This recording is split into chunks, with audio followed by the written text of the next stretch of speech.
how long have you been in the industry? I mean, how Well, long? it feels like forever behind the scenes. I've since I don't know, since the day does it count since the day you start acting, since the day you book something, since the day, I guess sure. you've been out in California. You've been out in Hollywood for how long now? I've been out here for almost 10 years, and I Almost 10 started a years. Yeah. production company 7 years ago. So I guess that's when it started, is when I Yeah. started Yeah. my own company in Okay. 2017, MobCity Productions. Okay. That's when it started, because I said, I don't want to go out and constantly audition, and nothing is happening. Right. It always came down to me and that one girl, that brunette next door. And for a very long time in Toronto, I was always going up against Nina Dobrev, because we were both the brunettes next door on Norbert Abrams' roster. And at the end of the day, she's so cute. She's got the cute voice. She's so pretty, and she's super talented. And I had this like squeaky voice going on. I was still like maturing, and so and I just So it always came down to us two, and I just said, oh, it was so tiring. So I was like, I got to do more. I want to write. I want to create my own projects, and then I'll put myself in my own projects. Like, enough of this auditioning for other exactly. people's projects. So I started my production company. I started writing because I had so much to say. Nobody was listening, so I was like. I love it. I love it. But you figured out a way, right? You said, instead of me sitting around and waiting for something, I'm going to go Absolutely. get mine. And I love that. I'm Absolutely. always telling people, go get yours, go figure out what you got to do. And then you go get it. You go do it. You figure it out. Definitely Because don't sit and wait. yeah, if there's a will, there's always a way. There's always a way to figure it out. That's And right. and so, I'm curious. I mean, how has, in that last 10 years, how have you seen the industry evolve or change? I mean, do you feel like there's been big changes, or do you feel like things are just the same after Big, 10 big years? changes, Big big changes. changes. Yeah, a lot more women are speaking up. A lot, just oh my gosh, I don't even know where to begin. The massive changes, massive. I just it was a male dominated industry, and it was kind of still is. We're still getting there. That whole equal pay is still in effect. It's still a factor a little bit. Yeah, uh, there's just so much to say. I don't even know where to start. We So could talk so about so that. so That let's could be its yeah own podcast. well, no, let's talk about, like, what. So women, right? They want to get paid the same as a man. So Hello. this is the decade of I the mean, woman. I mean, we're all come on. human, Of course, we're all human. right? But let's be honest. I mean, now, in an acting job, I guess. Well, let's use soccer as an example, as maybe Okay. a little bit of an example. So women's soccer players, they get paid less than men's soccer players. Okay. So who brings more people to the stadium, men or women? It's a great question. I want to say women, but No, you're absolutely wrong. It's like 10 times men, like the men World Cup brings in, I mean, just on an exorbitant more, amount of money more. But it no, makes sense. not to say, It's not more of a so masculine sport. so yeah, maybe that's probably it too. And Sure. that's why I'm not totally, equating it with the movie business, because but what I'm saying is that if Wonder Woman, right? If you got Superman movie all by itself, and you got Wonder Woman movie all by itself, which movie makes more money, right? If the Superman movie makes more money, then They the man both should get be paid more. I mean, then the man that's playing that role should be paid more. The woman, if the Wonder Woman movie, if she's playing that role and it doesn't make as much money, well, then she shouldn't be paid just equal a man just because she's a woman.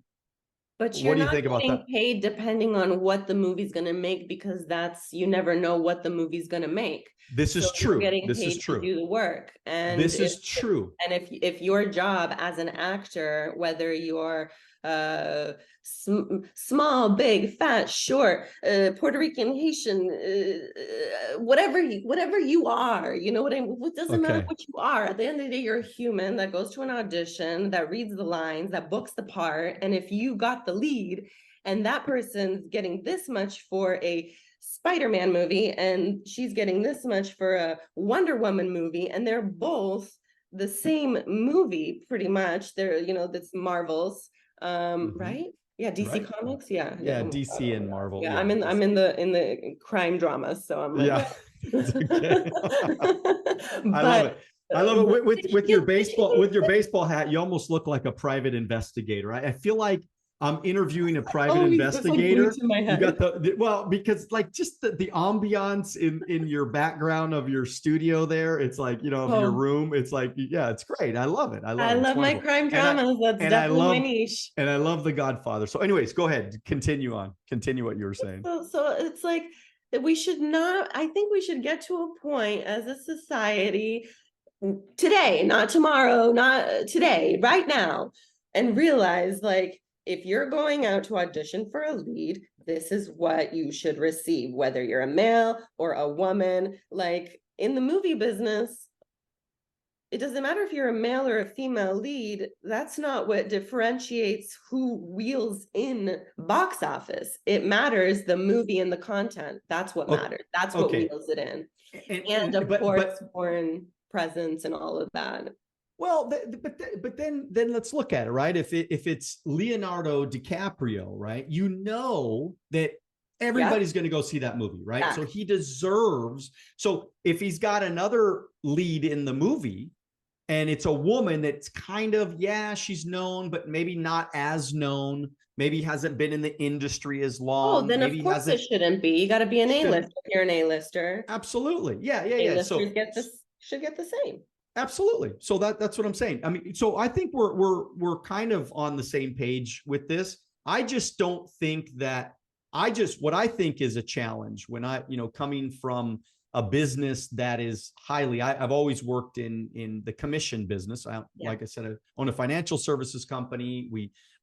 I hustled a lot of years to build the company and to create what we've been able to create. Good things.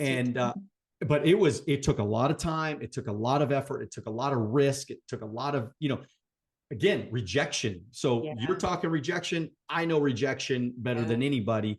I had a lot of rejection, but at the end of the day, if it's me and there's a woman next to me and she's working just as hard as I'm working, if she makes more money to me because she hustles. She's after it. She's writing more sales. She's closing more deals. Right.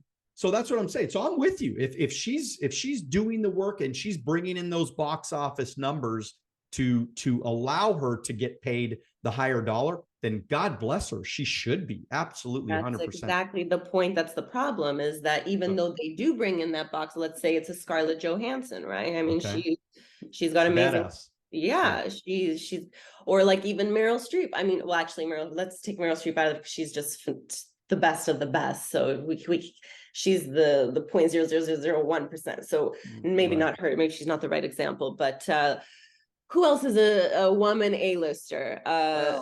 Like that Wonder Woman. I forget her name, but the Wonder Woman. Gal Gadot. So, that's right. Gal Gadot. She came out of nowhere and just took over. Yeah. Well, they say success overnight, but people have been working behind closed doors for decades before that. But like that's somebody that should be getting the same as, look, A-listers should be getting the same amount if X, Y, and Z are in place. If you got all the components to make a potential amazing film, you got, and again, but the industry is so unpredictable. That's so hard to say as well, because you don't know. You could have an A-list writer, A-list director, A-list producer, A-list talent. You could have an amazing script written by, Martin Scorsese. Then he goes and makes The Irishman, and then it flops in box office. And it was made for how much? It was something outrageous. It was almost 200 million, something like that. Apple paid in the beginning. And then it wheeled in the first opening weekend, like $8 million. Flop. How does that happen, right? I mean, it's a gangster movie. They brought all the fellas back. You expect it to be like the next big thing. Everybody's anticipating this movie. And it didn't come in as strong as you think. Like, so the industry is unpredictable, and timing is everything, and what's going on in the world will affect it. So again, it's hard to say, but at the end of the day, again, if you're an A-lister and you're putting in the work to, you already have this established, whatever you're doing, if you, makes me so upset. You should be, people should not be viewed as the color of their skin. People should not be viewed as all these names. We have these new names now. You're binary, you're this, you're that. Everybody needs all these labels. What's with all these? Everybody needs a label, and then these labels. This is the problem. It's like, let's get rid of all these labels: woman, male, he, she, like, all these labels. Let's get rid of them.